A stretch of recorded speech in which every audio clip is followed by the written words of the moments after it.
नमस्कार, मैं हूं आप सबके साथ अंबर जैदी। जय हिंद। और एक बार फिर से आप सबका स्वागत है नेशनल पर्सपेक्टिव पर। मेरे साथ हैं करण दानवीर।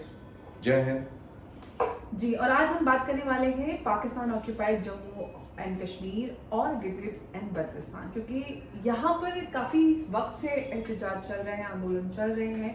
गिलगिट बल्तिस्तान के लोगों ने तो यहाँ तक ये कह दिया है कि भाई आप करगिल का रास्ता खोल दीजिए और हमें भारत के साथ लेना है। पीओके में भी इसी तरह के एहतजाज चल रहे हैं।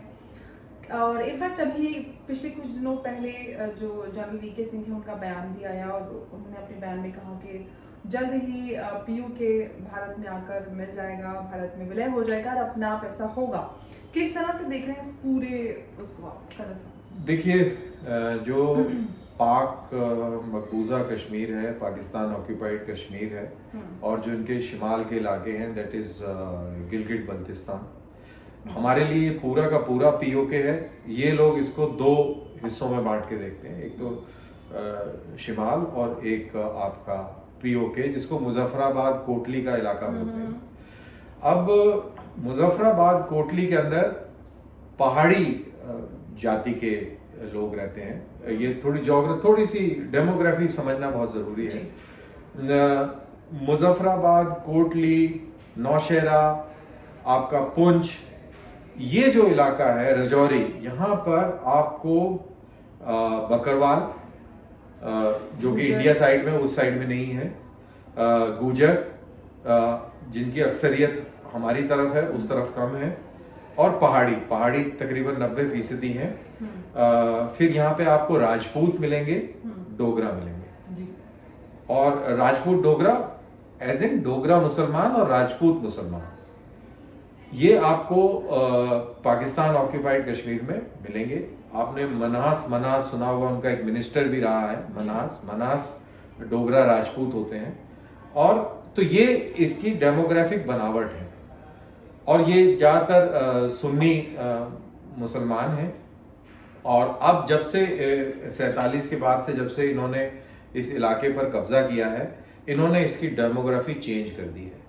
बहुत सारे पंजाबी मूल के मुसलमानों को यहाँ पर ज़मीनें दे दी गई हैं, उनको सेटल कर दिया गया है और उनको हथियार भी बांटे गए हैं। तो लाइन ऑफ कंट्रोल के पास जितने भी गांव बसते हैं और उन गांवों में जो पंजाबी लोग के मूल के लोग हैं, उनके पास में वेपन भी मिलेंगे।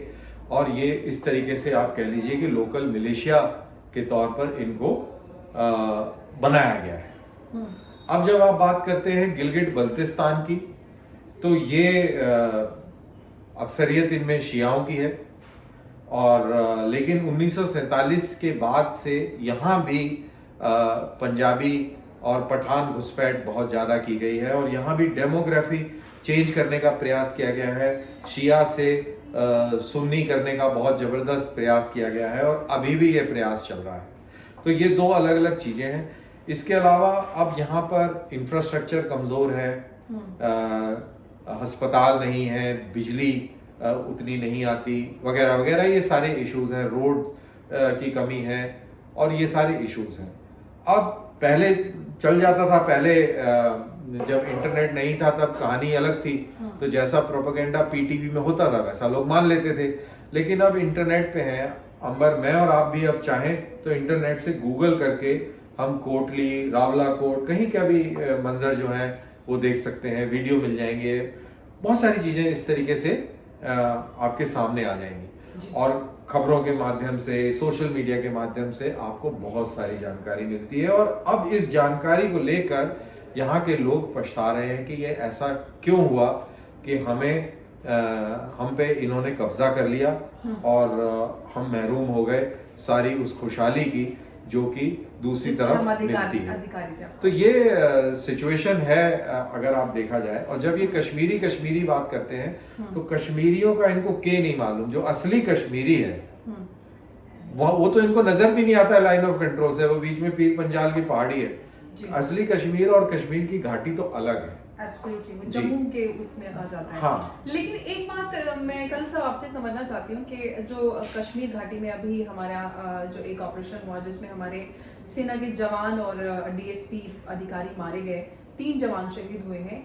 इस सब के बाद जब हम पीओके का भारत में विलय की बात होती है, तो क्या ये एक चैलेंज हो सकता है जो जिस तरह के इस्लामिस्ट और जो उस तरह की विचारधारा है कि क्या, क्योंकि इस तरह का सवाल अक्सर लोग कमेंट और जो सोशल मीडिया पे बात होती है कहते हैं कि नहीं हमें नहीं चाहिए, क्योंकि ये एक बड़ा चैलेंज भारत के लिए हो सकता है। आप क्या कहते हैं?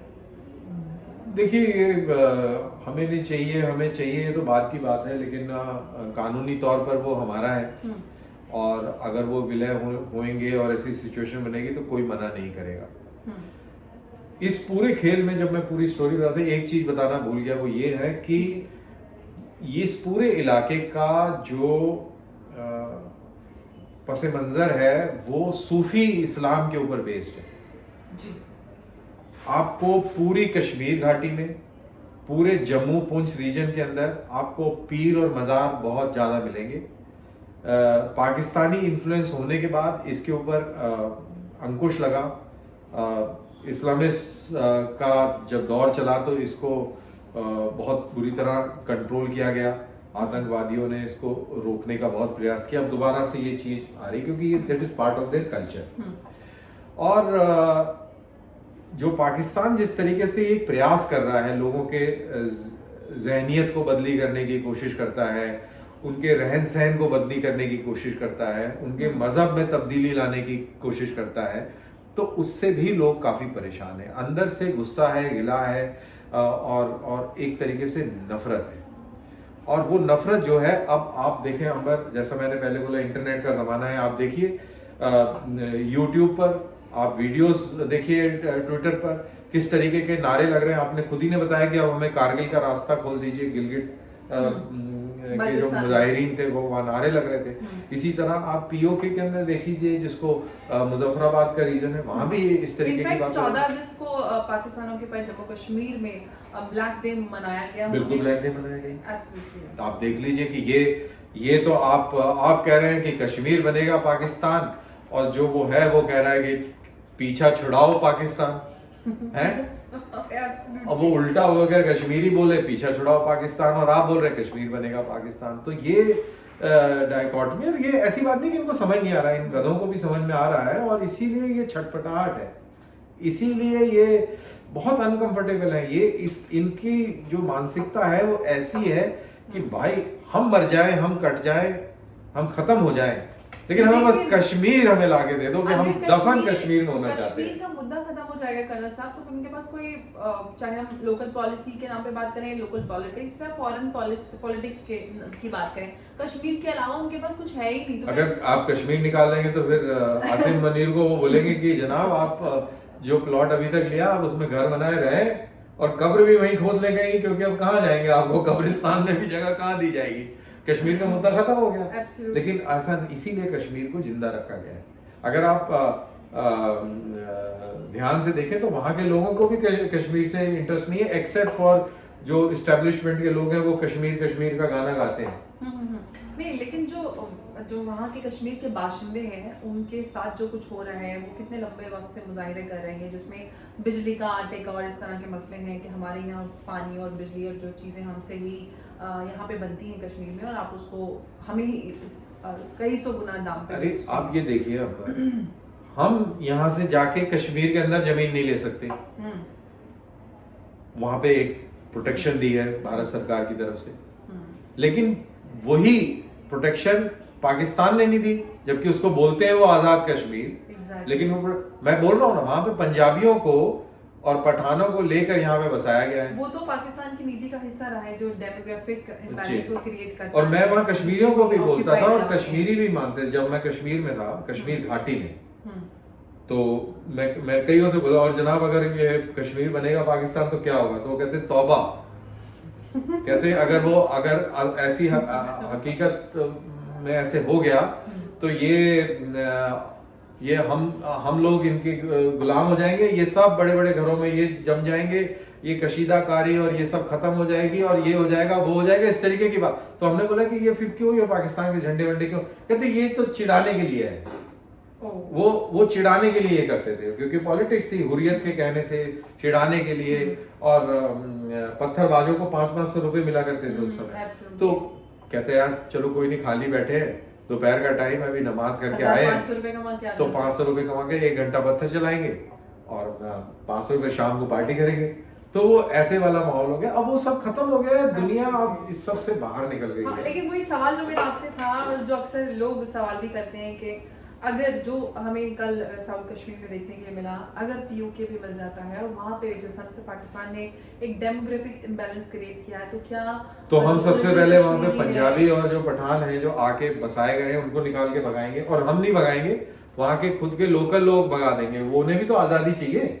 अभी आपने मुसल्लत कर दिया एक आदमी और एक पूरा एक नेटवर्क जो आपको ऊपर नजर रख रहा है, आपको चाबुक लगा रहा है और बंदूक है, डरा भी रहा है। यही परेशानी गिलगित बल्तिस्तान के लोगों वहीं पे तो जब ये इनफैक्ट जो बलोच सिंध और इस सब तरह जगह के यही सबकी यही परेशानी है कि हमारे ऊपर लोगों को मुसल्लत कर दिया। बस, तो अब जब ऐसी सिचुएशन आएगी जैसा जनरल वीके सिंह ने कहा, जिसका आप हवाला दे रही जी। थी कि हू बहू वो हमारे में मिल जाएगा, बिल्कुल हमारे ही लोग हैं वो, हम इनको बड़े प्यार से गले लगाएंगे, वापस आएंगे। ये एक ही खित्ता था जिसको जबरन हथियाने का प्रयास किया और उस चक्कर में इसको 2 भागों में बांटा गया।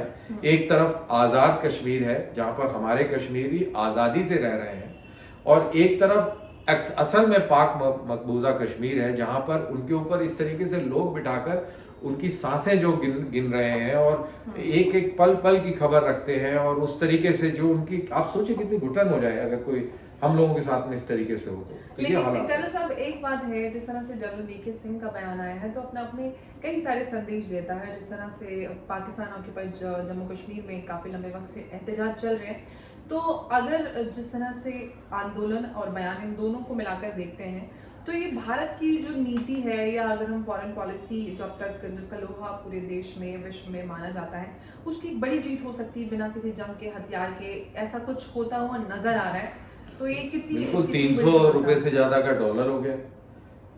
वहां पे जो लोग इतराते थे, इटलाते थे, वो अब एसी तक नहीं चला पा रहे हैं, आटा मिल नहीं रहा है, दवाइयों की कमी है, मनशियात लेकिन वहां पे बहुत ज्यादा है जी। तो उसका आनंद जरूर ले रहे होंगे।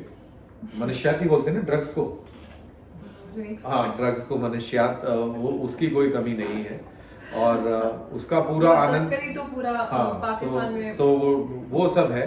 तो जब ये मुल्क टूटेगा, और टूटना लाजमी, क्योंकि अननेचुरल कंट्री है, वो कंट्री है नहीं, जबरन बनाया गया, थोड़ा सिंध, तो थोड़ा बलूचिस्तान, थोड़ा और जो सिंधी जो सिंधी लोग हैं वो चाहिए उनको, वो मांग रहे हैं सिंधु देश, जो बलोचों को अपना बलूच अपना मांग रहे हैं, पठान कह रहे हैं कि हमें अफगानियों से मिला दो, हमने सफेद झंडा उठा रखा है, कलमा लिखा हुआ है उसके ऊपर, तो वो उस रास्ते पे चले हुए हैं। अब रह गए बेचारे पंजाबी, तो उन्होंने शराब भी पीनी है, मनशियात भी खाने हैं, उन्होंने स्मगलिंग भी करनी है, प्लॉट भी लेने हैं, चाबुक भी लगानी है, जबर भी करना है, और हुकूमत भी करनी है, तो ये कैसे चलेगा? और कश्मीर बनेगा पाकिस्तान, कश्मीर बनेगा पाकिस्तान, कश्मीर ही कह रहा है कि खेड़ा छुड़ाओ पाकिस्तान, तो ये हालत हो रखी है। तो ये नेचुरल कश्मीर पाकिस्तान की आवाम भी पाकिस्तान से पीछे छुड़ाने के लिए लगी, वो खुद परेशान है। वो आप देखिए आए दिन कितने कैसे वीडियो आते हैं कि भाई अब लोग तो ये कहने लगे कि हमें अब 2 नेशन थ्योरी पे हमें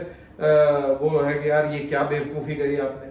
बिल्कुल एग्जैक्टली, आवाम इसी तरह की बातें वहाँ पे करते हैं। तो ये ऑटोमेटिकली ये लोग जिसको आना है वो आज ही जुड़ जाएगा वो, और गुहार लगाएंगे कि प्लीज हमें अपने साथ जोड़िए। इस तरह की बातें और इस तरह के एहतजाज हो रहे हैं क्योंकि वो जुड़ना चाहते हैं भारत में। उनको समझ आ गया, जैसे कि आपने कहा कि जो पहले पीटीवी पे नजर आता था वही लोगों को सच लगता था। आज डिजिटाइज वर्ल्ड में इंफॉर्मेशन एक्सेस है हर किसी पे, और सही जानकारी लोगों तक पहुंचती है। तो ये उसी का एक फल भी नजर आता है, उसी का नतीजा है कि लोगों के पास जो इंफॉर्मेशन पहुंची है, सही जानकारी भारत को लेकर, इसी वजह से पाकिस्तान ऑक्यूपाइड जम्मू कश्मीर में इस तरह के आंदोलन और जो एहतजाज नज़र आते हैं। और ये भारत की भी एक बड़ी सफलता के रूप में देखा जाएगा अगर बिना किसी जंग हथियार के पाकिस्तान ऑक्यूपाइड जम्मू कश्मीर का भारत में विलय हो जाता है। तो इसी के साथ आप सबका बहुत बहुत धन्यवाद। अगर आपको हमारा वीडियो पसंद आता है तो आप वीडियो शेयर करें, चैनल को सब्सक्राइब करें, और लाइक भी आप हमारे वीडियो को कर सकते हैं। आज के लिए बस इतना ही। नमस्कार, जय हिंद। जय हिंद।